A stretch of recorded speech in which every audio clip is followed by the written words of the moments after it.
Imagine waking up one morning to a truth so shocking, it threatens to unravel everything you thought you knew about your family. A truth so explosive that it could shake one of the world's most tightly guarded institutions, the British monarchy. What would you do if the very man you believed to be your father was not? What if the bloodline you assumed was unbroken for generations suddenly fractured in an instant? This is not the plot of a fiction drama or a tabloid fantasy. This is real. This is now. And it has just erupted into the public eye with the release of a final palace statement confirming a truth that has been whispered behind closed doors for decades. Prince Andrew is not the biological son of Prince Philip. Before we continue, please hit the like button, subscribe to the channel, and turn on the notification bell for updates. The weight of that revelation cannot be overstated. For decades, the House of Windsor has been a symbol of continuity, of tradition, of a family lineage carefully curated and guarded through generations.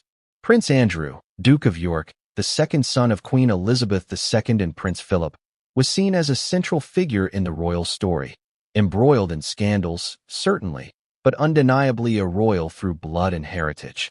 Now, with the DNA confirmation shaking the very foundation of his identity, every aspect of his life, from his titles and privileges to the way the world perceives him, hangs in the balance. But let's step back for a moment. Who is Prince Andrew? For years, he has been one of the most visible members of the royal family, navigating both public duties and private controversies. He was the playboy prince, the diplomat, the naval officer with a decorated career, a figure who seemed larger than life in many ways. Yet, behind the polished facade of ceremonial appearances and royal photographs, there were always whispers, rumors, inconsistencies, moments that didn't quite add up. People close to the palace knew, or at least suspected, that something was off. And now, decades later, those suspicions have been confirmed by a science that cannot lie, DNA. The story that is about to unfold is not just about one man's parentage. It's about secrecy, betrayal, and the lengths to which institutions will go to protect appearances. It's about power and the fragility of legacy. And it's about the human cost of these secrets, how lives are affected when identity, family, and truth collide in ways no one could have anticipated. Imagine being Prince Andrew, learning not long ago that your biological connection to Prince Philip, the man who was supposed to be your guiding figure, your father, your anchor in a family defined by hierarchy and blood, is not real. The psychological and emotional impact is impossible to fully articulate. To have your sense of self shattered, to confront a lifetime of public expectations and personal memories, only to realize that the foundation upon which they were built was never yours. This is an identity crisis of unprecedented proportions. And yet, it is also a story of secrecy, cover-ups, and the lengths the palace has gone to protect the monarchy's image from the public eye. The confirmation of this secret did not come overnight. Rumors had existed for decades, whispered behind the gilded doors of Buckingham Palace, circulating in hushed conversations among aides, courtiers, and even family friends. Some dismissed them as idle gossip, others as the imaginative musings of journalists and royal watchers. But the persistent inconsistencies in Prince Andrew's official biography, the timing of certain events, the subtle differences in appearance, the family dynamics that seemed just slightly askew, had never been fully explained. Until now, the palace's final statement, released under intense public scrutiny, marks a historic moment. The language is precise, carefully chosen, and yet heavy with implications.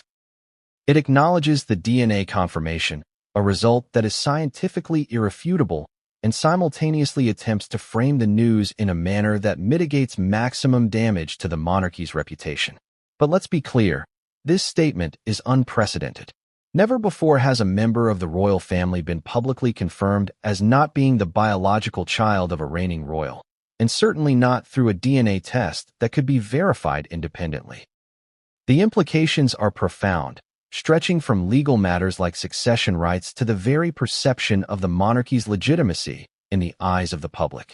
Now, you may be wondering, why is this happening now? Why, after decades of secrecy, has the truth finally emerged? The answer lies in a combination of modern investigative techniques, relentless media scrutiny, and, most critically, Internal palace dynamics.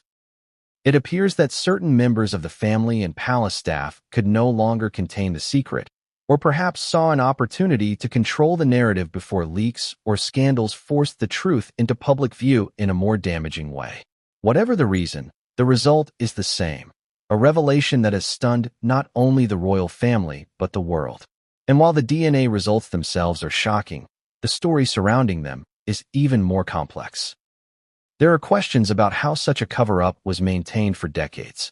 Who knew? Who participated in ensuring that Prince Andrew's biological origins remained a secret? Were there intermediaries, advisors, or medical professionals involved? The answers to these questions are murky, hidden behind layers of royal protocol, legal constraints, and the strict culture of discretion that has always defined the monarchy. Each answer leads to another question. Each revelation creates a new puzzle piece, and together they form a story that is far more intricate and emotionally charged than most people realize. But let's not forget the human element. Prince Andrew is not just a public figure. He is a father, a brother, a son.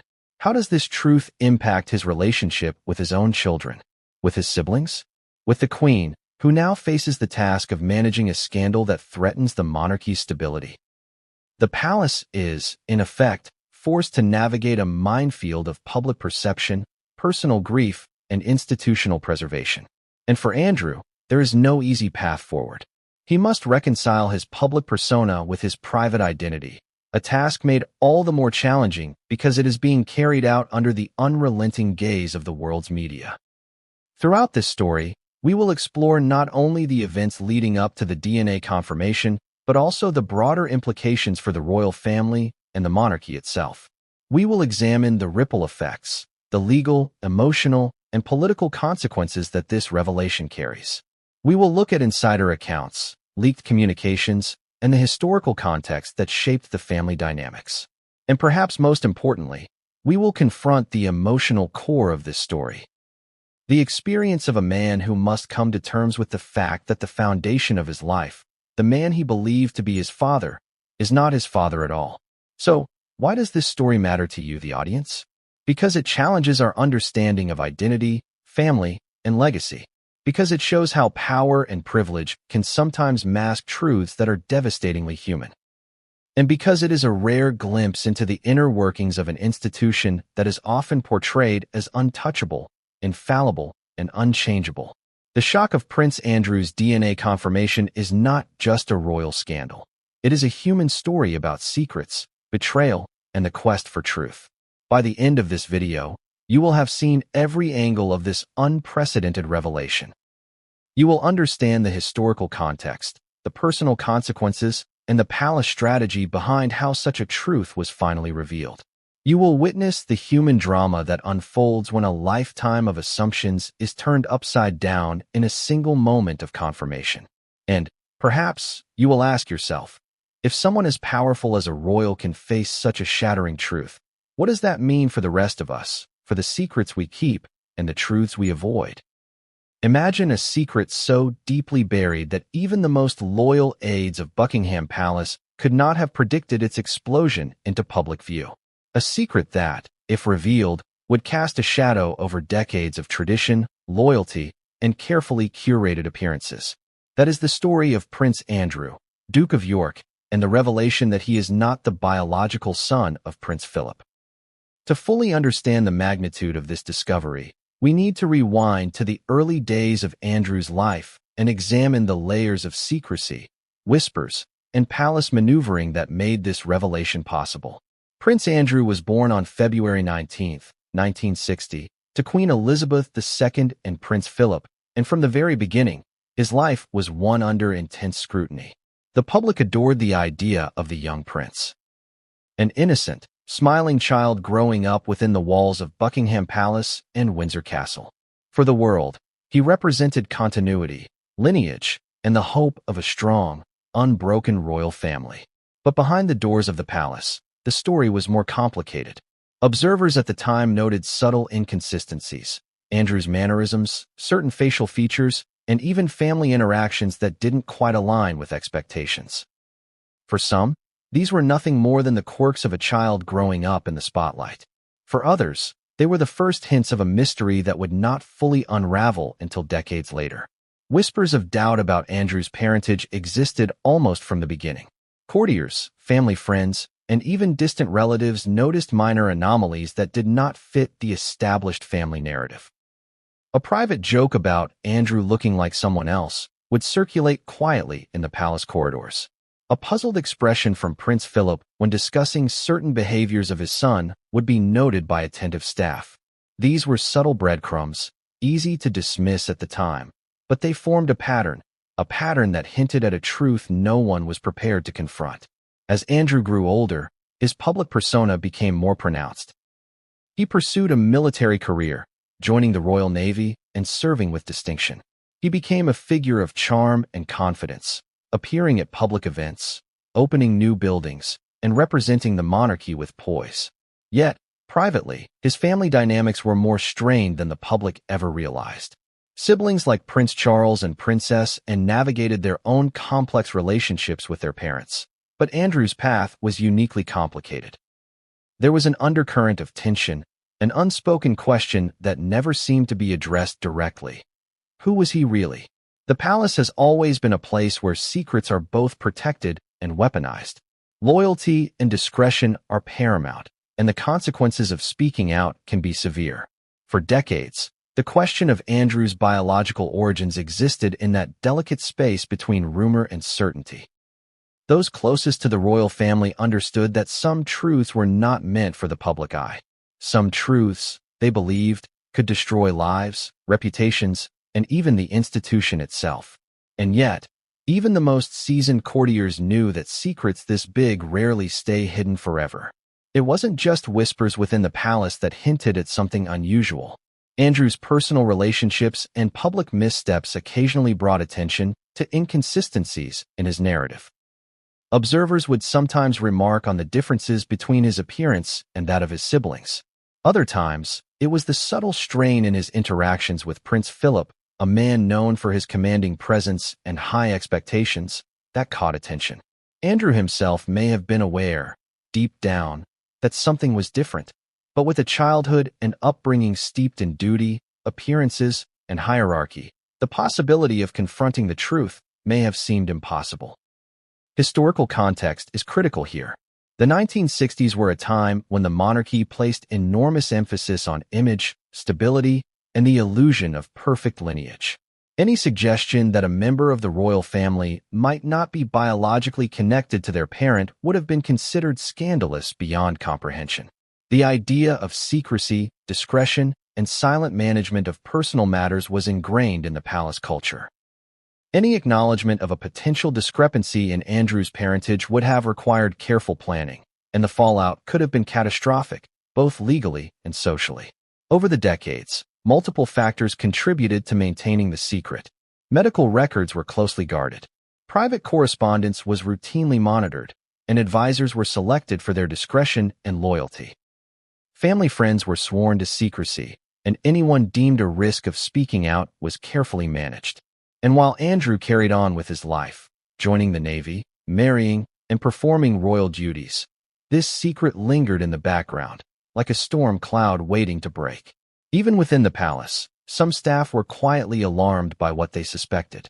The question was no longer just a personal curiosity. It was a potential threat to the monarchy's public image. A single leak could trigger intense media scrutiny, social media speculation, and political consequences. And yet, over the decades, there was no public acknowledgement, no verification, and no confrontation of the truth. Everyone involved seemed to agree, silently, that the risk of revelation was too great. But secrets have a way of escaping even the most careful containment. Over time, pressures build, mistakes happen, and hidden truths begin to emerge. In Andrew's case, it took the combination of modern DNA technology, an increasingly inquisitive media, and internal palace politics to finally bring the truth to light. It was a revelation that could not be ignored, a fact so undeniable that even the palace could not spin it into fiction. The DNA confirmation would become the irrefutable proof that Andrew was not the biological son of Prince Philip, a moment that would send shockwaves through the institution and beyond. And the human element of this revelation cannot be understated. For Andrew, the confirmation is not just a public scandal. It is a deeply personal crisis. Everything he believed about himself, his family, and his place in the monarchy has been called into question. The emotional toll is immense. Feelings of betrayal, confusion, and isolation collide with the constant glare of media attention. Meanwhile, other family members are forced to navigate their own reactions, balancing personal loyalty, public perception, and the preservation of a centuries-old institution. So as we begin this story, consider the scale of what has been uncovered. We are not talking about rumors, gossip, or hearsay. We are talking about scientific proof, verified and confirmed, that challenges the very foundations of royal lineage. And as shocking as this revelation is, it is only the beginning. The full implications, legal, emotional, and political, are still unfolding, and every twist reveals new layers of drama, betrayal, and intrigue. What if the cracks in a seemingly perfect family weren't recent at all, but had been forming silently for decades? What if the world had been watching the royal family, applauding its elegance, stability, and unbroken lineage, while the truth simmered quietly behind closed doors? That is the reality of Prince Andrew's story. To understand the impact of the DNA revelation, we must trace back to the earliest signs of unease, moments that, at the time, were subtle, almost invisible, but in hindsight, undeniable. Even in childhood, Andrew's life was marked by public attention. Every smile, every misstep, every photograph was scrutinized by a society hungry for royal spectacle. Yet behind the staged appearances, there were subtle inconsistencies that only those closest to the family could notice. Courtiers whispered about Andrew's differing appearance from his siblings, small gestures that seemed out of place, and moments when Prince Philip's interactions with him were notably restrained or puzzled. To the casual observer, these were minor quirks. To insiders, they were the first signs of a story that would take decades to unfold. Andrew's early education and upbringing were carefully managed, as was customary for royal children. He attended prestigious schools, received intensive tutelage in the values and traditions of the monarchy, and was surrounded by staff chosen not just for competence but for discretion. Within these walls of privilege, there existed an unspoken hierarchy of secrecy. Those closest to Andrew knew that certain questions were forbidden. They learned to navigate their observations quietly, never speaking aloud what they suspected. Every moment, every interaction, was a delicate dance of appearances. And yet, even with these precautions, rumors and whispers persisted. Some palace staff began to notice patterns in Andrew's life that didn't align with official accounts. He seemed less connected to Prince Philip than his siblings. Certain medical or birth records contained anomalies, minor inconsistencies that would have seemed trivial if not for the growing collection of similar discrepancies. These whispers weren't malicious. They were the cautious observations of people who understood the potential consequences of a hidden truth surfacing. But their awareness alone was a pressure point, a tiny crack that hinted at something more significant. As Andrew moved into adolescence, the palace dynamics grew more complex. He entered the public eye in a more prominent way, attending events, participating in official duties, and representing the monarchy abroad. While he developed a charismatic and confident public persona, privately he struggled with questions that no one seemed able or willing to answer. Was he truly part of the lineage he had been born into? Was the man he called his father, the Duke of Edinburgh, actually his biological parent? These were questions that lingered silently, shaping his interactions, his decisions, and even his sense of self. The palace itself has always operated like a fortress of controlled narratives. Events, appearances, and communications were meticulously orchestrated to maintain the illusion of stability and perfection. Every family photo, every public speech, every ceremonial duty reinforced the story of an unbroken lineage. And yet, the more tightly the palace controlled the narrative, the more pressure built underneath. Secrets of this magnitude are like pressure cookers. The longer they are contained, the more explosive the eventual revelation becomes. Even among Andrew's closest friends, there were glimpses of the underlying tension. Some reportedly noticed subtle strains in his relationship with Prince Philip.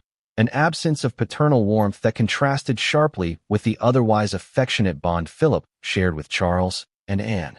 Others observed Andrew's personality differences, a mixture of confidence and insecurity, charm and detachment, that didn't entirely align with family expectations. These observations, though anecdotal, added layers to a narrative that had already begun to diverge from the official story. The whispers were not confined to the palace interior. Over time, journalists and royal watchers picked up on inconsistencies in Andrew's biography, his public engagements, and even his appearance. Tabloid speculation existed, of course, but so did deeper investigative reporting, which hinted at the possibility of long-hidden secrets. Yet, despite these probes, the truth remained elusive.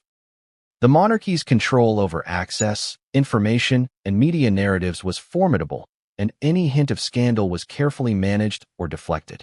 The cracks were there, but they were barely visible from the outside. As Andrew transitioned into adulthood, these cracks became more pronounced. His military career in the Royal Navy was marked by both accomplishments and controversies.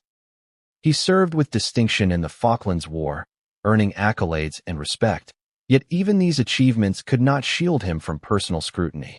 His marriages and relationships brought both public admiration and private tension.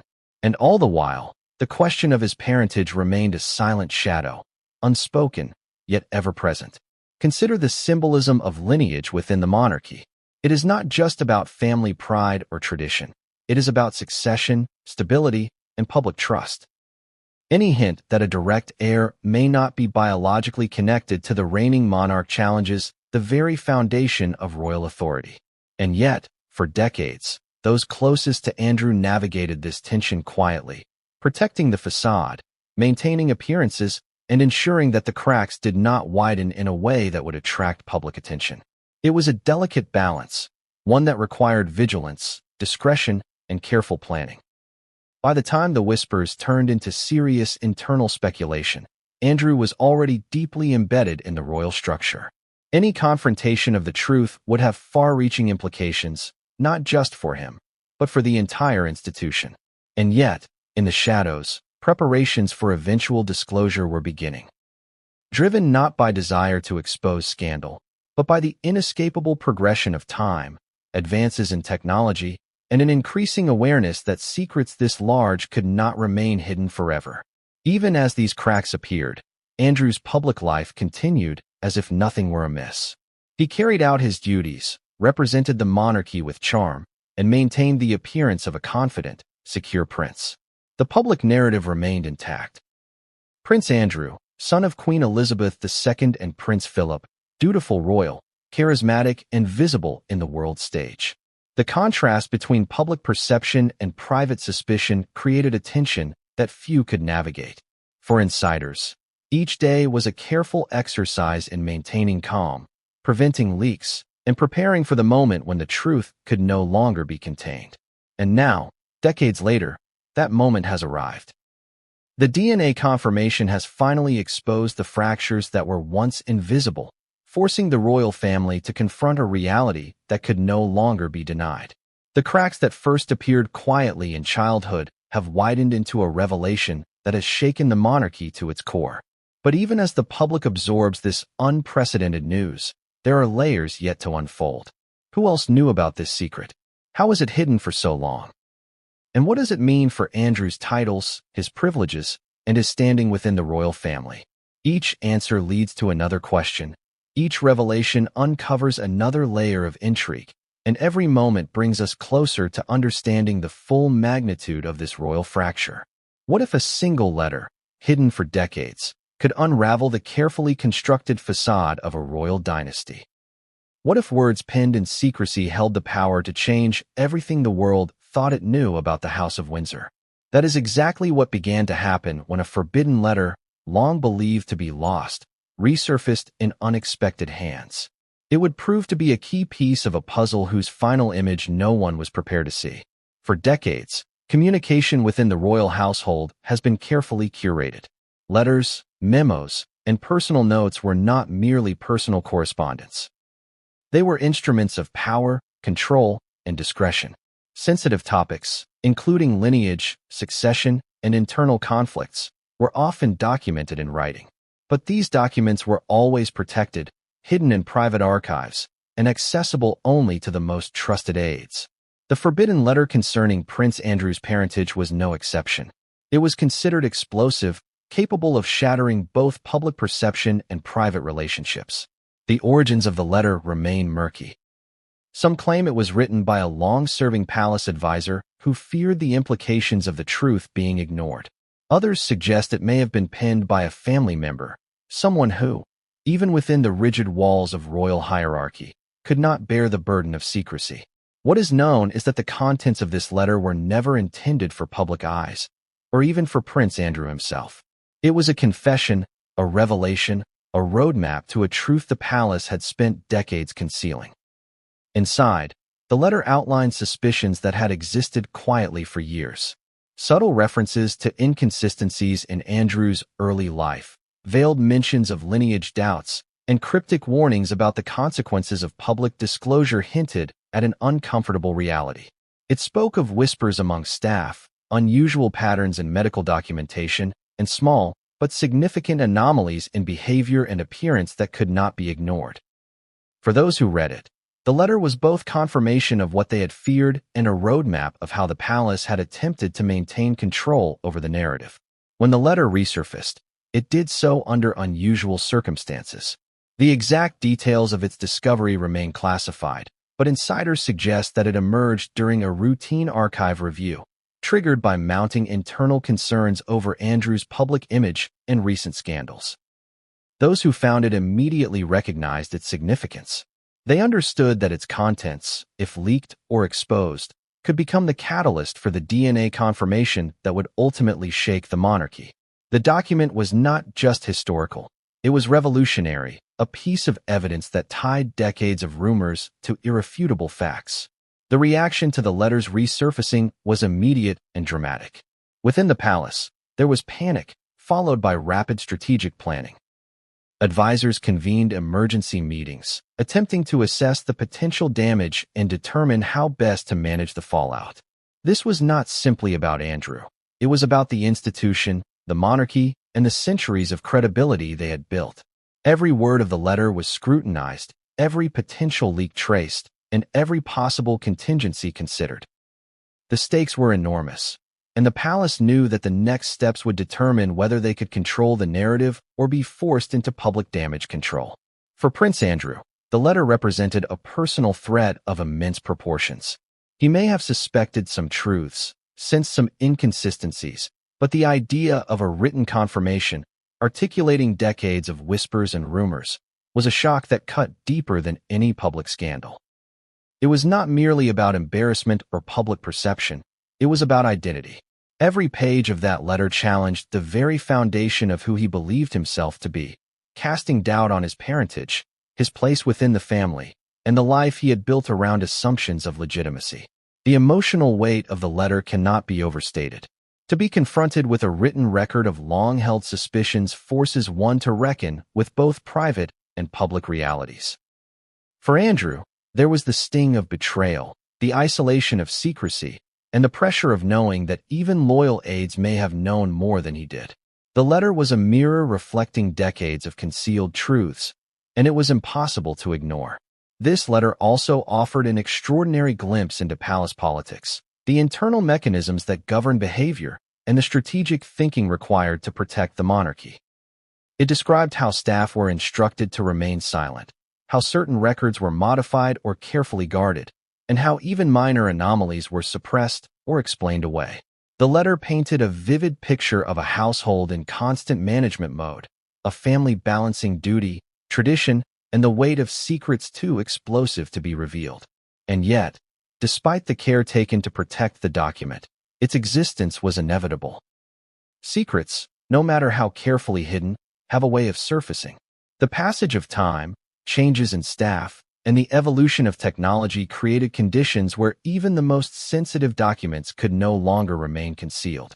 The resurfacing of this letter marked the turning point, the moment when speculation could no longer suffice, and the palace was forced to confront reality head-on. The contents of the letter were profound. Among its most significant revelations were veiled acknowledgments that Prince Andrew may not share the biological connection with Prince Philip that the public and the family had assumed. While the language was cautious, the meaning was unmistakable. The letter suggested that inconsistencies observed by staff and family members over decades were not coincidences, but evidence of a reality that had been deliberately hidden. It also included hints about the potential impact on succession, legal implications, and public perception, a foreshadowing of the storm that would eventually break in the media and in royal communications. Yet the letter did not exist in isolation. Its discovery coincided with a period of increased scrutiny of Andrew's life, his public controversies, ongoing media investigations, and even his personal relationships. The timing was extraordinary. In many ways, the letter acted as a catalyst, transforming decades of suspicion and rumor into an actionable pathway: DNA testing. It was the bridge between speculation and undeniable fact, between whispered secrets and publicly verified truth. The palace's response to the letter's emergence was swift and secretive. Meetings were convened behind closed doors, security protocols were tightened, and advisors worked tirelessly to manage the narrative. The goal was clear: protect the monarchy while preparing for the inevitable disclosure. There was an acute understanding that once the letter's contents were confirmed by science, there would be no turning back. And indeed, the DNA confirmation that followed validated every implication in that single, forbidden document. For the public, the letter's revelation, and the subsequent DNA confirmation, represents a seismic shift in how the monarchy is perceived. It challenges assumptions of unbroken lineage, tests the institution's credibility, and raises profound questions about secrecy, identity, and family. For historians, royal watchers, and everyday citizens alike, the resurfacing of this letter was a moment that redefined Andrew's story and set the stage for unprecedented scrutiny. And yet, the letter itself raised further questions that remain unanswered. Who else had knowledge of this secret? Were there other documents, hidden even more deeply, that corroborated or expanded upon its contents? What were the personal motivations of those who wrote, stored, and safeguarded it? Every answer seemed to uncover another layer, a deeper level of intrigue and secrecy. The palace's management of the document was masterful, yet the inevitability of disclosure ensured that the story could not be contained forever. And just as the public began to process the implications of the letter, another element entered the story, one that would take the scandal from whispers and speculation to undeniable truth. The letter had hinted at a method of verification, a scientific approach that would provide irrefutable evidence: DNA testing. And when that test was conducted, the palace would have to confront not only Andrew's identity, but the historical consequences of decades of secrecy. Imagine a truth so powerful that no palace protocol, no amount of secrecy, could keep it hidden forever. A truth that, once verified, would leave the royal family scrambling to maintain its carefully crafted image. That truth was Prince Andrew's biological connection, or lack thereof, to Prince Philip, and the instrument that would confirm it was something as scientific and objective as it was unrelenting: DNA testing. For decades, the idea of conducting a DNA test on a royal was considered unthinkable. The monarchy thrives on perception, tradition, and continuity. Bloodlines are not just private matters. They are public currency, symbols of legitimacy, authority, and prestige. To introduce science into the equation, to risk exposing a discrepancy, was to invite chaos. The very notion of questioning Andrew's parentage through DNA would have been dismissed as audacious, reckless, and potentially catastrophic for the institution. And yet, the forces that made DNA testing inevitable were converging. For one, the palace had been under increasing scrutiny in the 21st century, both from the public and the media. Leaks, scandals, and controversies surrounding Andrew had made secrecy more difficult to maintain. The more information that reached the public through unofficial channels, the greater the risk of speculation, misinformation, and reputational damage. A proactive approach, albeit risky, became necessary. Another factor was the emergence of modern scientific methods that could verify identity with absolute certainty. Advances in DNA testing have rendered speculation and rumor obsolete. Unlike anecdotal evidence or subtle observations, DNA provides definitive proof. For the palace, this posed a dilemma: conduct the test and risk confirming a devastating truth, or continue to rely on secrecy, which could no longer guarantee containment. In the end, the decision was forced by the unstoppable pressure of time, technology, and circumstance. The process of organizing a royal DNA test is not as simple as a routine medical examination. Security is paramount. Privacy cannot be compromised. The collection of samples must be meticulously controlled to prevent leaks or falsification. And in Andrew's case, the stakes were exponentially higher. Advisors, scientists, and security personnel worked in tandem to design a method that ensured both accuracy and discretion. This was not just a test, it was a covert operation executed with military-like precision. Even within the family, opinions varied on whether to proceed. Some argued that the potential fallout was too severe, that exposing such a truth could irreparably harm not only Andrew but the monarchy itself. Others insisted that truth, no matter how uncomfortable, must eventually surface. The internal debate was intense, and each meeting, memo, and discussion was carefully documented, though none of it was meant for public eyes. The palace understood that, at some point, science would reveal what secrecy could not indefinitely conceal. For Prince Andrew, the reality of the test was itself a psychological crucible. He may have sensed the growing suspicion, the whispers, and the quiet tension among advisors. Yet nothing could fully prepare him for the moment when DNA would speak louder than decades of assumption. The stakes were personal, emotional, and existential. The results would not just challenge his public image, they would challenge his very understanding of who he was. The actual administration of the test was carried out with utmost discretion. Samples were collected under strict supervision. Only trusted scientists and medical personnel were involved. Every step was monitored, documented, and encrypted. The palace could not afford even a minor leak. A premature disclosure would have triggered a media firestorm and potentially a constitutional debate. And yet, despite the layers of security, the emotional weight of the moment was palpable for everyone involved. This was not simply science in action. It was history being made in real time. As the DNA results were processed, tension within the palace reached a crescendo. Courtiers, family members, and advisors waited anxiously, knowing that the outcome would either confirm decades of whispered speculation or shatter public and private perception. Every hour that passed felt like an eternity.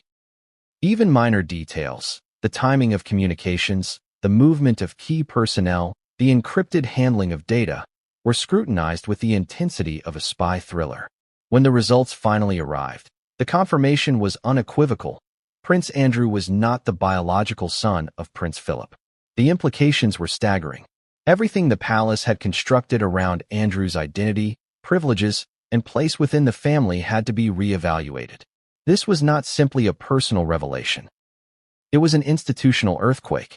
The monarchy now faced a delicate balancing act: manage the fallout, protect public confidence, and address the human and emotional consequences for Andrew and the rest of the family.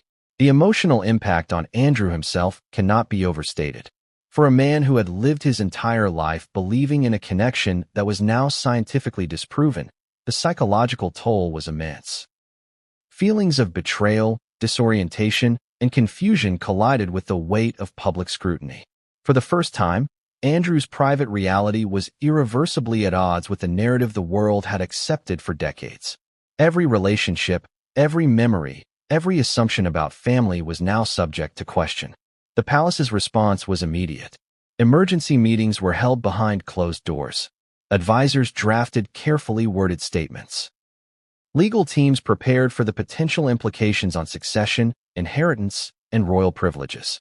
Meanwhile, media strategy teams worked to anticipate public reaction, knowing that the story would dominate global headlines. The DNA confirmation had turned decades of careful control into a public crisis. Yet even as the palace scrambled, the ripple effects were just beginning. Public perception, always a delicate balance for the monarchy, faced a new challenge. Social media erupted with speculation, historical analysis, and intense debate. Commentators dissected every photograph, every recorded speech, every public appearance of Andrew, searching for signs that might have hinted at this secret. The DNA test had not just revealed a truth, it had unleashed an uncontrollable wave of scrutiny. And for Andrew, the personal consequences were profound. Beyond titles, privileges, and public perception, there was a deeply human dimension: identity. How does one reconcile a lifetime of assumptions with a truth that invalidates them? How does a son navigate the knowledge that the man he called father was not biologically connected to him? These questions extend far beyond the palace walls, touching on universal themes of family, loyalty, and self-understanding. The story of the DNA test also illuminates the extraordinary measures taken by the monarchy to protect both the institution and its members. From the careful orchestration of sample collection to the controlled handling of results, the palace demonstrated an acute awareness of the stakes. Every step was designed to maintain discretion, manage risk, and prepare for eventual disclosure. And yet, despite all precautions, the inevitability of truth could not be avoided. Science, in this case, proved stronger than protocol, secrecy, or tradition. But even with the confirmation in hand, the palace faced a new dilemma: how to communicate the revelation to the public, and how to frame it in a way that minimized damage while preserving dignity. Every word, every phrase, every nuance mattered. The DNA test had provided an irrefutable answer, but the human and institutional consequences required careful handling, strategic foresight, and precise messaging. And just as the palace prepared to release its statement, another layer of intrigue emerged. Certain advisors and family members began to anticipate the fallout, speculating on how the revelation would reshape alliances, influence public opinion, and affect Andrew's future role within the monarchy. The DNA confirmation was not the end. It was the beginning of a crisis whose full impact would unfold over weeks, months, and possibly years. The moment of reckoning had arrived. After decades of whispers, rumors, and subtle inconsistencies, the truth about Prince Andrew's biological parentage was no longer hidden in the shadows. The DNA test had confirmed it unequivocally. Prince Andrew was not the biological son of Prince Philip. This revelation, unthinkable just a few years ago, was now irrefutable, official, and undeniable. But the shock didn't lie solely in the results. It lay in the human, emotional, and institutional consequences that followed. From the very first report of the DNA confirmation, the palace was thrown into a whirlwind of activity.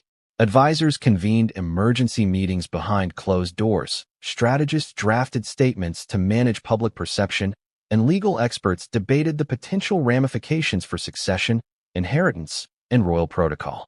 This was no ordinary scandal. The revelation went to the very core of the monarchy, challenging centuries of tradition and the carefully cultivated image of lineage and continuity. For Andrew, the personal impact was seismic. Imagine discovering that a lifetime of identity, shaped by the understanding of who your father was, had been built on an assumption that was scientifically proven false. The Duke of York was suddenly confronted with a reality that undermined not only his sense of self, but his position within the family, the institution, and the public eye. Every memory, every relationship, and every title he had held was now reframed under the shadow of this revelation. The human side of the story cannot be overstated. Prince Andrew was not merely a figurehead. He was a man grappling with the emotional implications of a truth that touched his most intimate relationships. How does a son reconcile with the knowledge that the man who raised him, who shaped his life, and who was the symbol of paternal authority, is not biologically connected to him? The answer is messy, painful, and deeply human. Feelings of betrayal, confusion, anger, and grief all converge in a storm that the world watches with fascination and judgment. Public reaction was immediate and intense. News outlets across the globe reported the revelation with urgency, framing it as both a scandal and a historic moment for the monarchy. Social media erupted with debates, conspiracy theories, and emotional commentary. Some expressed sympathy for Andrew, recognizing the deeply personal nature of the crisis. Others focused on the institutional implications, questioning the legitimacy of titles, privileges, and historical narratives. The result was a maelstrom of public discourse, forcing the royal family to confront not just the truth, but the global attention it now commanded. But the palace's strategy in handling the revelation was meticulous.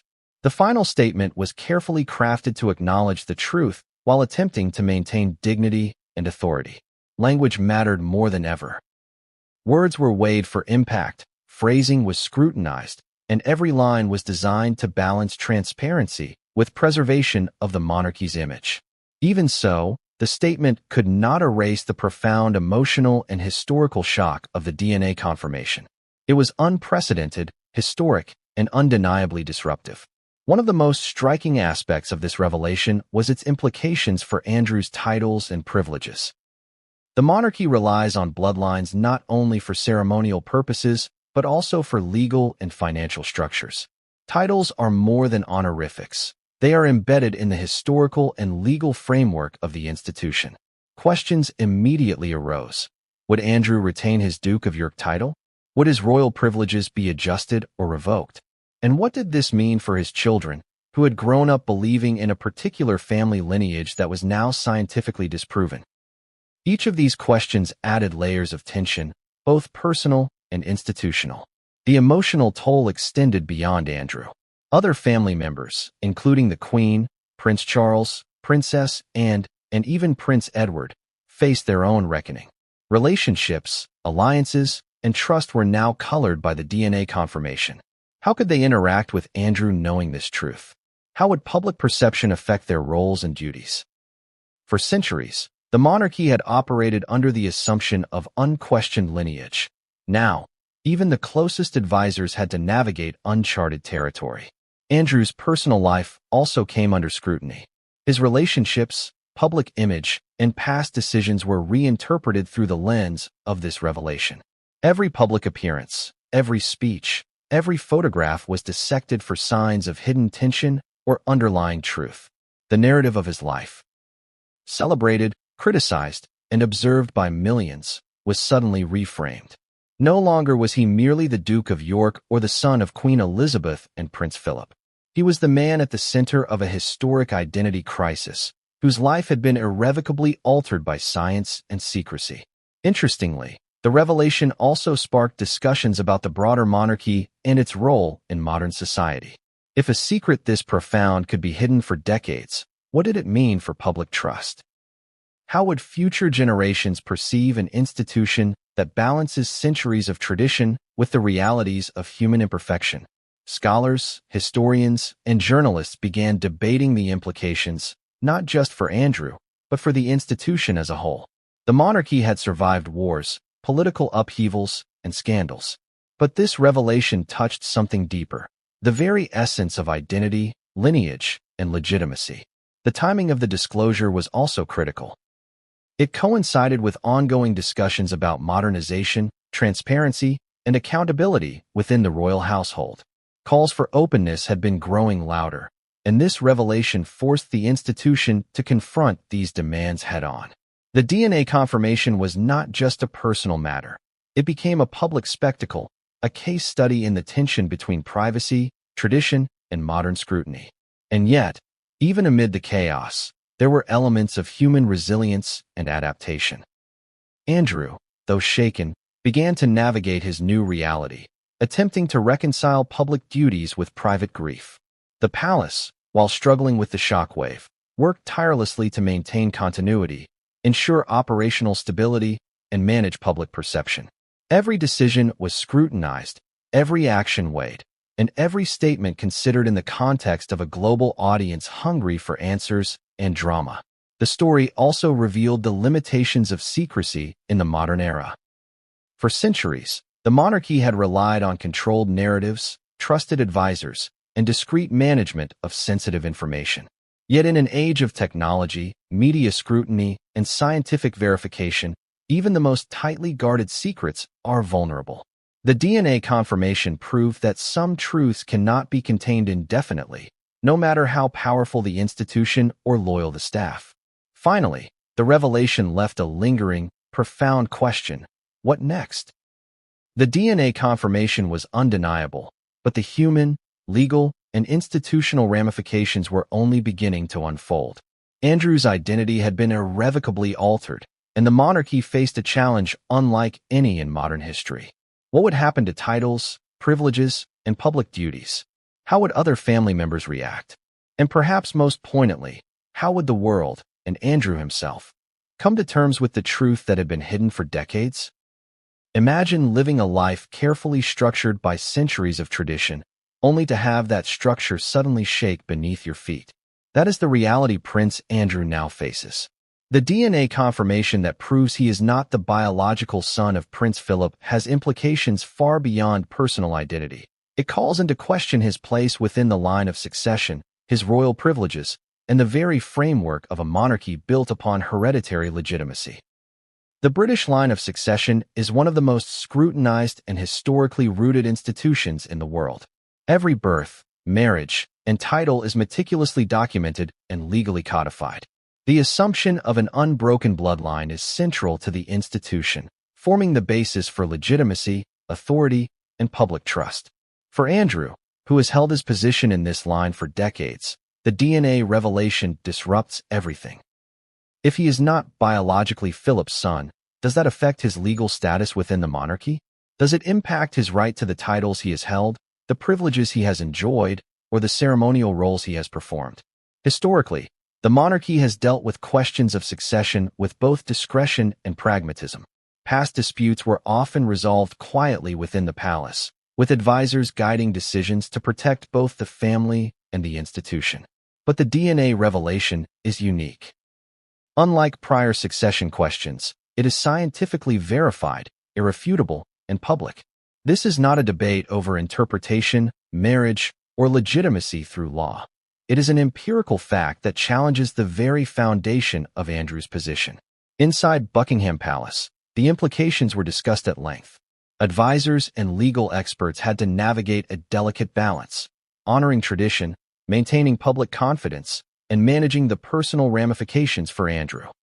The question of succession is not just symbolic. It has tangible consequences for who holds power, influence, and ceremonial responsibility within the monarchy. And with Andrew's biological connection now disproven, the palace faced an unprecedented situation. The impact is multifaceted. On a personal level, Andrew must reconcile his identity with a truth that affects not only himself, but also his children. Titles and succession rights are intertwined with lineage, meaning that the children who grew up believing in a specific family heritage must now confront the same upheaval. Emotional tension is compounded by public scrutiny. Andrew's every move, every statement, and every gesture is observed, analyzed, and interpreted by a global audience hungry for drama and insight into the inner workings of the monarchy. The legal ramifications are equally complex. In the British monarchy, the line of succession is defined by law and tradition. While titles and privileges are conferred by the crown, their basis has historically been tied to bloodline.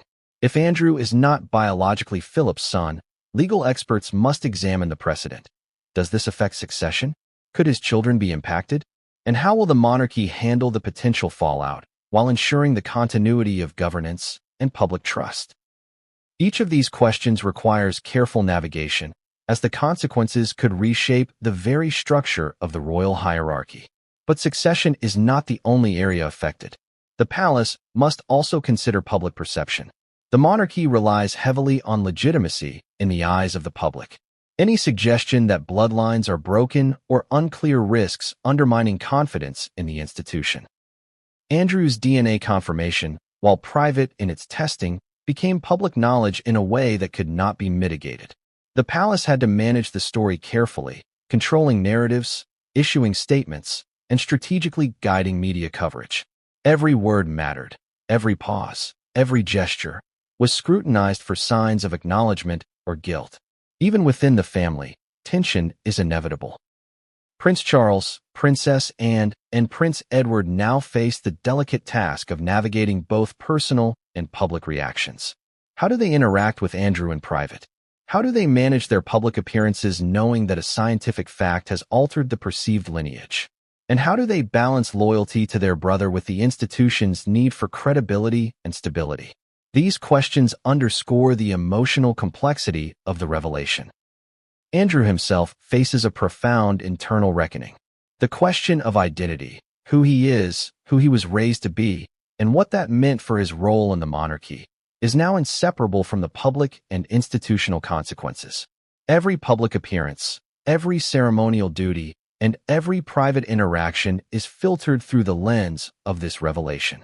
Andrew must reconcile decades of assumed identity with a reality that challenges the foundation of his life. The ripple effects extend to ceremonial duties and public engagements. As a senior member of the royal family, Andrew has historically been called upon to perform specific duties, represent the monarchy, and participate in national and international events. With his biological connection now disproven, the palace faces questions. Should Andrew continue in these roles? Should adjustments be made to titles, privileges, or public appearances? How will public perception influence these decisions? Each decision carries weight, not just for Andrew but for the monarchy as a whole. Beyond titles and roles, there is also the matter of legacy. Prince Philip's influence on the monarchy has been immense, shaping traditions, expectations, and the structure of the royal household. Andrew's biological connection, or lack thereof, now reframes that legacy. The public narrative, which has long assumed a direct father-son relationship, must be adjusted. The perception of continuity, stability, and lineage is challenged, and the monarchy must navigate this shift with extraordinary care. Yet, even as the palace grapples with these complexities, there is another layer of consideration: human emotion.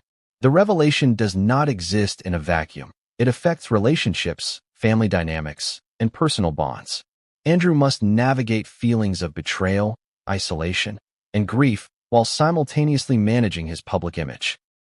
Other family members must balance their emotional responses with the demands of duty, tradition, and public expectation. This is not merely a question of law or protocol. It is a profound human drama unfolding in real time. Public reaction, as expected, has been intense. Social media platforms exploded with debate, speculation, and analysis. Commentators, journalists, and historians dissected every photograph, every speech, and every moment of Andrew's life for evidence that could explain or contextualize the revelation. For the first time in modern history, a senior royal's biological parentage became a matter of global conversation, and the palace had to manage the optics with extreme precision. At the same time, Andrew's personal circle faced its own challenges. Friends, confidants, and long-term associates were suddenly forced to confront a reality they had only suspected in private. Conversations that were once casual and protective became fraught with tension and scrutiny.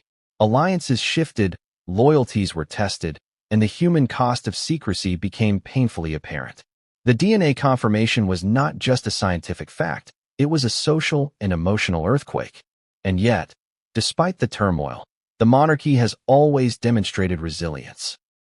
Crisis management, careful messaging, and a commitment to continuity have been central to its survival. While Andrew's revelation poses unique challenges, the palace has mobilized to protect the institution, guide public perception, and maintain stability. Every statement, every meeting, and every decision is a calculated effort to manage both human emotion and public expectation. But even as the palace works to stabilize the situation, the question remains: what comes next for Andrew? How will he reconcile his identity with his place in the monarchy? And how will the institution handle the ripple effects of a revelation that strikes at the very heart of lineage, legitimacy, and tradition?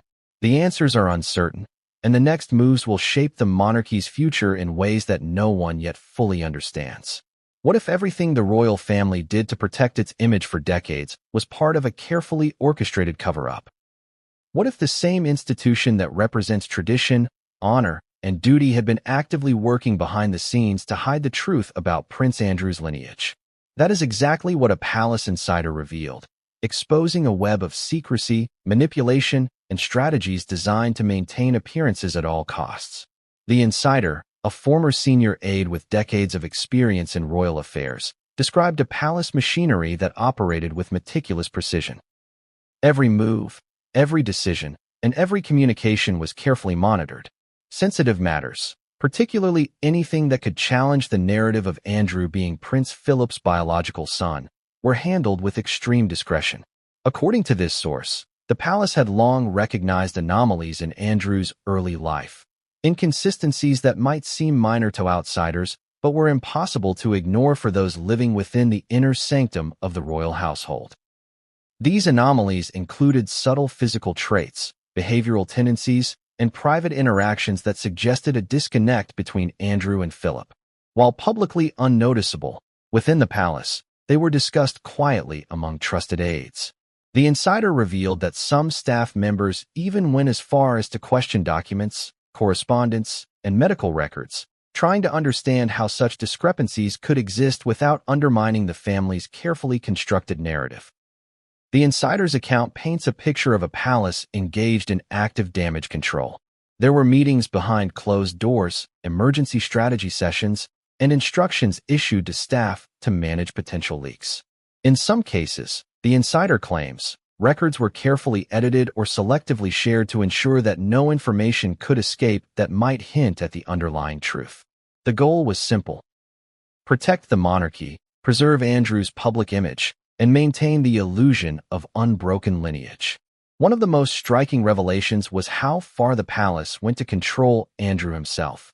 According to the insider, there were explicit instructions about whom he could speak to, what topics were off-limits, and how to handle personal inquiries. Even casual conversations with longtime friends or distant relatives were carefully monitored to prevent slips. Andrew's life, in many ways, was a tightly controlled performance, with every interaction designed to reinforce the image of a legitimate son of Prince Philip. This level of orchestration extended beyond internal communications. Public appearances, official duties, and media engagements were all part of a coordinated effort to reinforce Andrew's image. The palace understood that perception is as important as reality.